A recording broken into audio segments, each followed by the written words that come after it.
traditional park echo where it kind of stands out on its own, but it certainly signs that we're in this rotation center right in this general zone around 38. But again, if you're in Geneva, Batavia, you've got just a few minutes here to let this storm pass on by.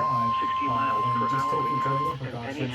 Get your family either safely around the coast, take them down to the basement if you're in the basement. If you're in the basement, get a small hotel room. This storm That's pass on only for by. DuPage. So your thunderstorm warning for DuPage However, it's still and impacting city of Aurora, Naperville. continue. You'll probably get the tornado warning continued into parts of DuPage County. So if you're out towards Wheaton, West Chicago, However, hail won't be expected, but however, a strong 70-mile-per-hour wind gust.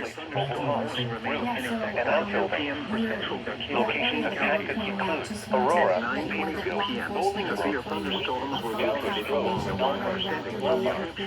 It's starting to go southeastward soon.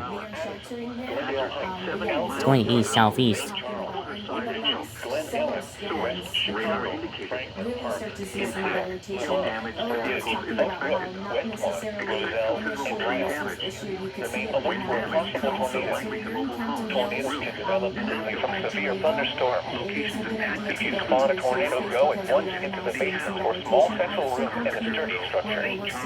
For your protection, move to an interior room on the lowest floor of a building. In the last several scans that we're now starting to see a bit there of some rotation, so likely going to have either some wind damage The following is or a special potentially marine some warning. damage.